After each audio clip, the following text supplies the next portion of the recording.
बोलो सीताराम। तो अब धनवान बनने के 10 उपाय सुनो, हमने तो करे हैं, हमने तो करे। अब जो नहीं कह सका कि हम बन पाए कि नहीं। काल के दिन तुम इनकम टैक्स को रेट पर बाद, इसलिए हम बता देते हैं, कर लो तो कर लोगे, मजा होगा, नहीं करोगे तो सीताराम। लेकिन हमने अनुभव करे हैं, कई भक्तों को बताए, ये अचूक उपाय हैं। धनवान बनने के 10 उपाय। पहला उपाय देहली पूजन। रोज अपने दरवाजे की देहली को साफ करके रखो, पवित्र करके रखो।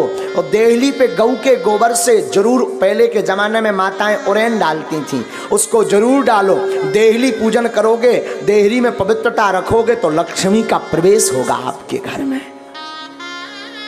दूसरा, गाय को प्रतिदिन रोटी और गुड़ खिलाएं। पहली रोटी जो बने वो गाय को खिलाएं, उसमें गुड़ जरूर डाल दें। ये दूसरा उपाय है। जो अपने भोजन का पहली रोटी गाय को खिलाता है, उसके घर से कभी लक्ष्मी नहीं भागती। तीसरा उपाय, शुक्रवार के दिन एक अचूक उपाय करें। शुक्रवार के दिन एक अचूक उपाय करें। शुक्रवार को 5 कौड़ी लें, कौड़ी, थोड़ी सी केसर, चांदी का एक सिक्का, चांदी का ना हो तो तांबे का सिक्का ले लें, लाल रंग के कपड़े में बांध दें। अष्टलक्ष्मी, जो हमने 8 लक्ष्मियों के नाम बताए थे, उनका नाम लेकर के पूजन कर दें। और उस कपड़े को बांधकर, लाल अथवा पीले रंग के कपड़े को बांधकर अपनी तिजोरी में रख दें। कभी भी धन आपकी तिजोरी से नहीं भागेगा। चौथा उपाय, शुक्रवार को अन्नदान जरूर दें। भले ही 2 दाने दें, 1 किलो दें, 5 किलो दें। कहीं भंडारा चल रहा हो तो चावल दान दें, आटा दान दें, तिल दान दें। अमावस्या को तिल दान दें। शुक्रवार को जो अन्न दान देता है, उसके घर पर कभी लक्ष्मी नहीं घटती। 5वां अचूक उपाय, प्रतिदिन नहीं तो शुक्रवार के दिन पीपल का पूजन करें और पीपल की जड़ में दीपक जरूर जलाएं। जो ऐसा करता, उसके घर में कभी भी धन की कमी नहीं पड़ती। 6वां उपाय सुनो। 6वां उपाय, बुधवार के दिन गणेश भगवान का पूजन करें। गुड़ और चने का प्रसाद लगाएं और उस प्रसाद को कन्याओं में बांट दें और बाकी प्रसाद आप स्वयं करें, पाएं। ऐसा करने से आपके घर पर कभी भी धन की कमी नहीं रहेगी। 7वां उपाय, कमलगट्टे की माला से शुक्रवार के दिन मां लक्ष्मी के बीज मंत्र का जो जाप करता है, उसके घर से कभी भी मां लक्ष्मी नहीं भागती। बीज मंत्र सुनो। बीज मंत्र है, वैसे टीवी पर बताना नहीं चाहिए, पर मात्र एक मंत्र हम आपको बता देते हैं। ओम श्रीम ह्रीम श्रीम कमले कमलालये नमः। इस मंत्र का पुनः सुने। ओम श्रीम ह्रीम श्रीम कमले कमलालये नमः। इस मंत्र का जो एक माला प्रतिदिन कमलगट्टे की माला से जाप करता है, उसके घर पर कभी भी मां लक्ष्मी उनके घर से कभी नहीं भागती। 8वां उपाय, दीपावली, होली और दशहरे 3 पर्व पर अपने घर में एक न एक अनुष्ठान अवश्य करवाएं। अगर आप धनवान अमीर हमेशा बने रहना चाहते हो, कई बार व्यक्ति धनवान तो बन जाता है पर फिर घाटे में पहुंच जाता है, और जो समान अवस्था में ऐसा बना रहना चाहता है, बढ़ना चाहते हो, तो दीपावली, होली और दशहरा के दिन श्री सूक्तम अथवा विष्णु सहस्त्र नाम का पाठ करवा करके ब्राह्मणों से अनुष्ठान करवाएं, तो वो कभी भी दरिद्र नहीं हो सकता। 9वां उपाय, 9वां उपाय है प्रतिदिन मां लक्ष्मी और नारायण का पूजन करके 108 कमल चढ़ाएं।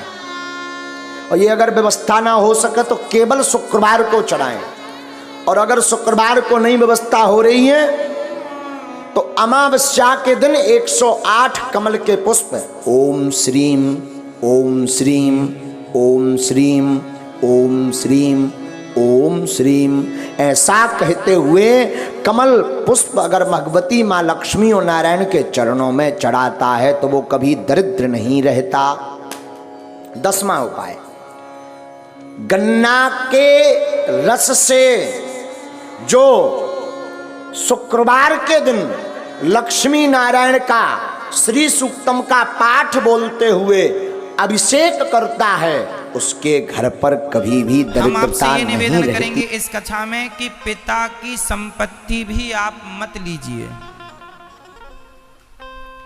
पिता की सिंहासन आप मत लीजिए, अपनी सिंहासन अपनी मेहनत से खुद तैयार कीजिए, अपना नाम अपनी मेहनत से खुद बढ़ाइए, और फिर आपका बढ़ जाएगा तो पिता को देने में खुशी होगी कि मेरा बेटा योग्य है। गुरु योग्य शिष्य चाहता है और पिता योग्य पुत्र चाहता है।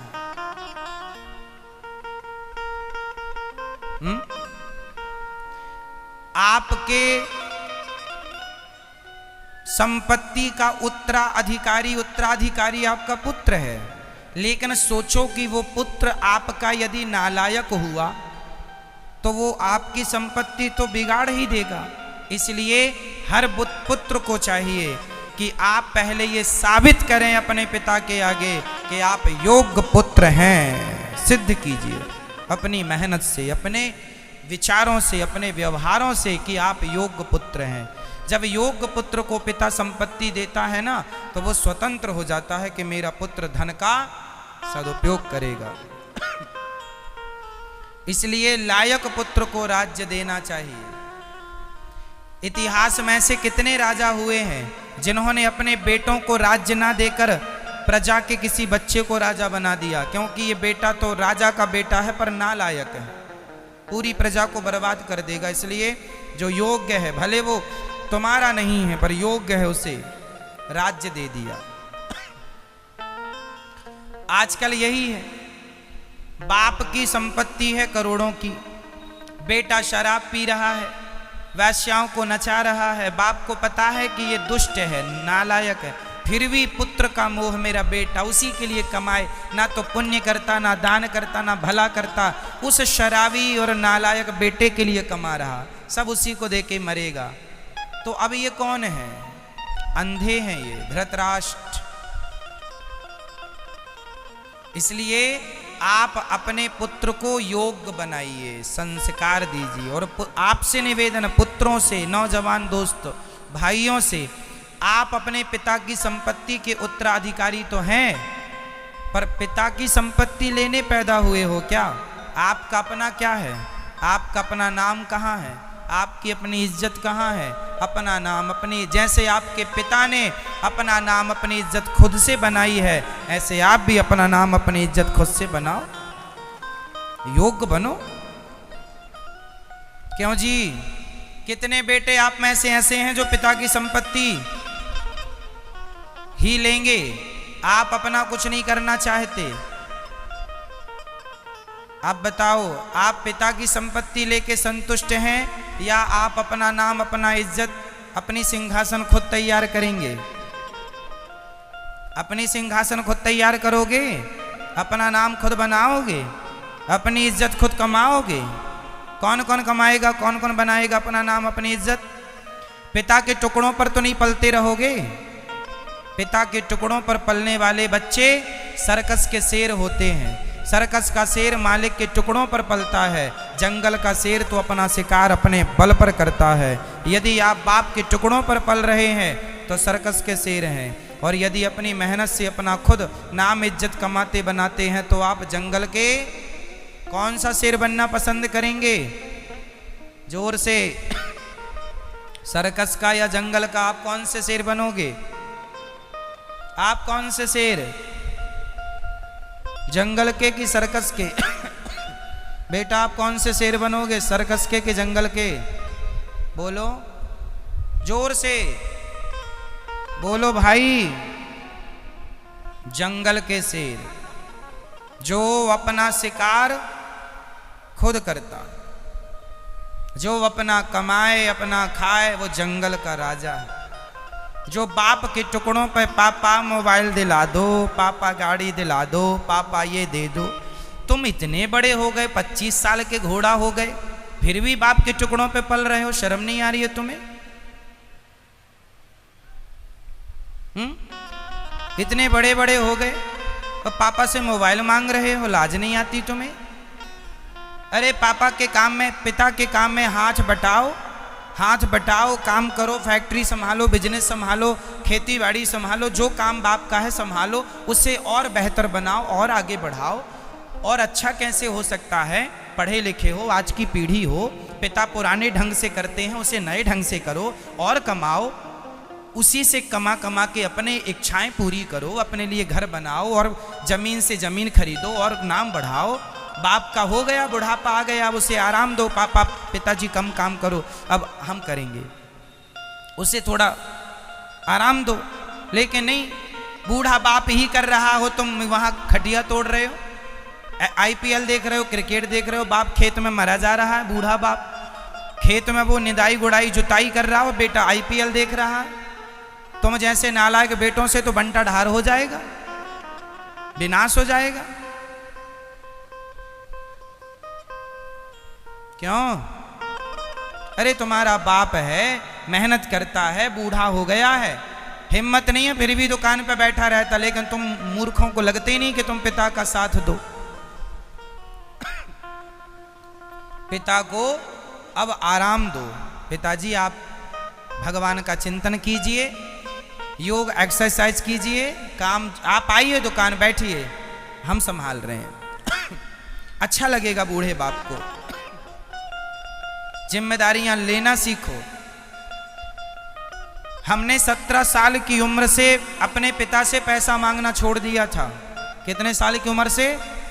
हम जब 17 वर्ष के थे तब से हमने पिता से आज तक पैसे नहीं लिए, 1 रुपए। उस समय से लेकर आज तक आखिरी बार हमने पिता से केवल मेला घूमने के लिए 2 रुपए लिए थे। 2 रुपए पिताजी से, 2 रुपए माँ से, 4 रुपए मेला घूमने के लिए। आखिरी बार 4 रुपए लिए घर से हमने, उसके बाद आज तक 1 रुपए नहीं लिया। 17 साल की उम्र में पढ़ने आए, पढ़ते भी थे, पढ़ के अपने खर्चे भी पूरे करते थे।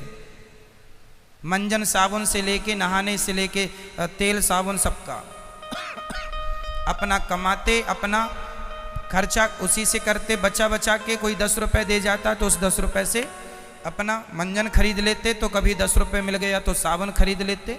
रोज साबुन आबुन नहीं लगाते थे। पढ़ाई करने आए हैं कि शरीर साफ करने आए हैं?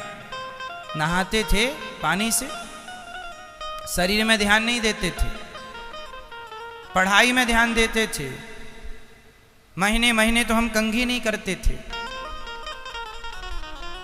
कुल मिला के जीवन में जितना त्याग करोगे उतने सक्सेसफुल होगे, जितना काम पे ध्यान दोगे, जितनी शिक्षा पे हमने